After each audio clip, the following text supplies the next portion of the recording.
Doctor साहब, अगर हम टर्न की बात करें, जो मैच हुआ था इसी पिच के बजाय, क्योंकि सारे यहीं पे हुए इसी ग्राउंड में, तो बांग्लादेश के खिलाफ जो है जो मैच हुआ था, तो वहाँ पर टर्न मिल रहा था स्पिनर्स को 3.5 डिग्री। और फिर जो बाद में दूसरा मैच हुआ न्यूजीलैंड वर्सेस इंडिया, उसमें 3.4 था।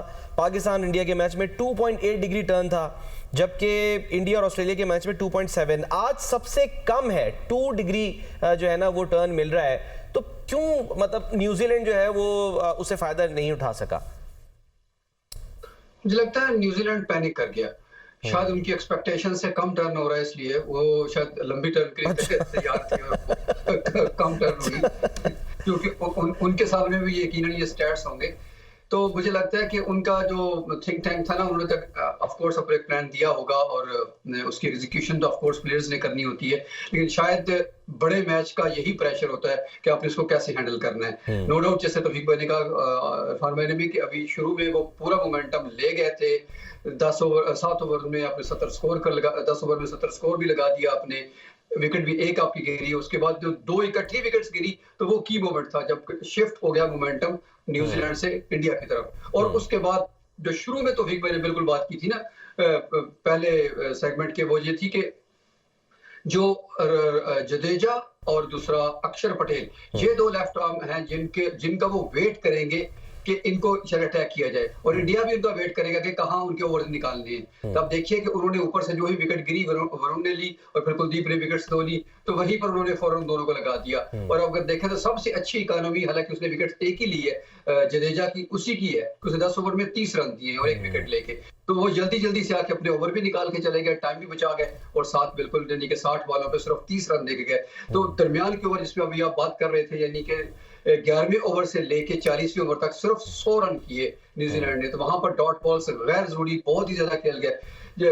नो डाउट के प्रेशर था, लेकिन उस प्रेशर का मतलब ये नहीं है कि आप बिल्कुल स्ट्राइक रोटेशन छोड़ दें। तो मुझे लगता है यही है कि न्यूजीलैंड ने खुद पर प्रेशर तारी किया। इतना शायद मतलब आप दबे अल्फाज में ये कह रहे हैं कि पाकिस्तान के नक्शे कदम पे चला है न्यूजीलैंड? कह दें खुल के अगर आपने कहना है डॉक्टर साहब। काफी हद तक आप कह सकते हैं। और वैसे भी अभी वैसे तो खैर तौफीक भाई बार-बार साउथ अफ्रीका को कह रहे थे चोकर्स वाली बात, लेकिन अब न्यूजीलैंड भी काफी उस लिस्ट में शामिल होता जा रहा है कि बड़े मैच में आके एंड फाइनल में कहीं ना कहीं चोक कर रहे हैं। देख लेना, मैं 1 बजे वाली ट्रांसमिशन में आपसे कह रहा था ना कि सिर्फ एक 2019 का निकाल दें वर्ल्ड कप, सारे वन साइडेड ही हुए हैं जितने भी, यानी कि फाइनल्स खास तौर पे जितने भी हुए हैं। हमारी तो तारीख भरी पड़ी हुई है ना, तो उसमें यही होता है कि जी बस वो वन साइडेड मैच होता है। अब यहाँ पर भी बज़ाहिर तो ऐसा लग रहा है, अब पता नहीं है कि न्यूजीलैंड जो है वो कोई मुआवजा हो जाए या कोई चमत्कार दिखा दे। तो देखिए सलमान, क्रिकेट है, इसमें कुछ भी वो नहीं कह सकते हैं कि आप मैच हो सकता है कि अगर ये न्यूजीलैंडर ऊपर से अगर इनके 2 से 3 जैसे इन्होंने आउट किए हैं, अगर इंडिया के भी आउट हो जाते हैं तो इसमें कोई शक नहीं है कि मैच है, फाइनल मैच है, फाइनल उसका एक प्रेशर होगा।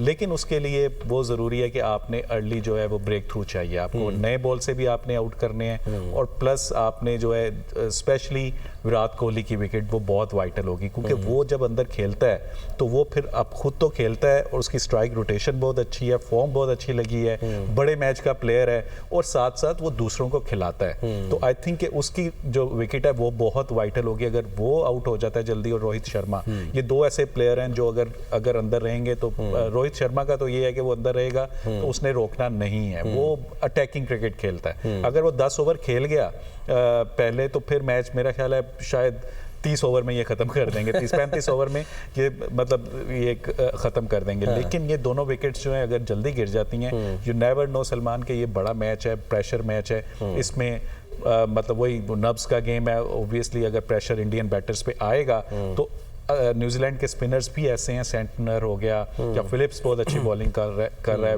ब्रेसवेल बहुत अच्छी बॉलिंग कर रहा है, तो आई थिंक कि ये फिर अंडर प्रेशर ला सकते हैं। लेकिन उसके लिए ज़रूरी है कि ऊपर से 2 से 3 अर्ली विकेट्स न्यूजीलैंड को चाहिए। बड़े जो खिलाड़ी हैं, मतलब मैं कहना ही चाह रहा हूँ, बड़ी उम्र के जो खिलाड़ी हैं, ठीक है ना, अब उनके तो यही कहा जाता है ना कि जो बड़े टूर्नामेंट्स होते हैं फिर आखिरी टूर्नामेंट ही जो है वो साबित हो। स्टीव स्मिथ ने जैसे ओडीआई से रिटायरमेंट ले ली, फिर आज ये भी मनी की भी बात हो रही है। राइट टाइम होगा आपके ख्याल में कि अगर इंडिया जो है वो जीत जाता है तो रोहित और विराट जो है आपको लगता है? लेकिन मतलब तौफीक भाई तो ये कह रहे हैं कि नहीं जी, विराट की तो अभी है इनिंग्स बाकी है, अभी तो टाइम नहीं, है। असल में है, लेकिन मैंने देखा कि इनके पीछे स्पेस है नहीं है, इनके पीछे लड़के खड़े हैं, उनको भी नज़र आ रहा है यार हम उनके लिए दरवाज़ा खोले हो। तो हमारी एक पंजाबी की मिसाल है, हमेशा ਬੰਦੇ ਨੂੰ ਜਦੋਂ ਛੱਡਣਾ ਚਾਹੀਦਾ ਭਰਿਆ ਹੈ ਮੇਲਾ ਛੱਡ ਦੇਣਾ ਚਾਹੀਦਾ, ਇਸ ਤੋਂ ਪਹਿਲਾਂ ਕਿ ਕੁਰਸੀਆਂ ਖਾਲੀ ਹੋਣ ਤਾਂ ਫੇਰ ਬੰਦਾ आप फॉर्म ना अच्छी हो तो फिर छड़ के जाए अच्छा नहीं होता।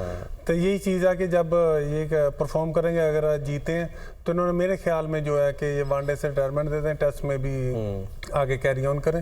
तो वही चीज़ है कि बड़े प्लेयर हैं इनके पास, प्रेशर में खेलने का इनको काफ़ी आइडिया है। अभी भी देखा जाए इन्होंने सेकंड बैटिंग में भी काफ़ी मुश्किल हालात में भी टीम को अपने प्रेशर से निकाला। अभी देखें पीछे 1-2 मैच में शुरू के 2-3 बैट्समैन आउट होने के बाद भी 3-4 विकेटों से मैच ऑस्ट्रेलिया के खिलाफ 265 इन्होंने चेज किया है। तो इनको ये मुश्किल नहीं होगी, लेकिन फिर भी यह क्रिकेट कहा नहीं जा सकता क्या मतलब क्या सूरत है। इसमें सबसे बेस्ट ये है कि इसमें 30 से कम 30 ओवर फास्ट बॉलर निकलने हैं, जिसका इनको एडवांटेज हासिल है।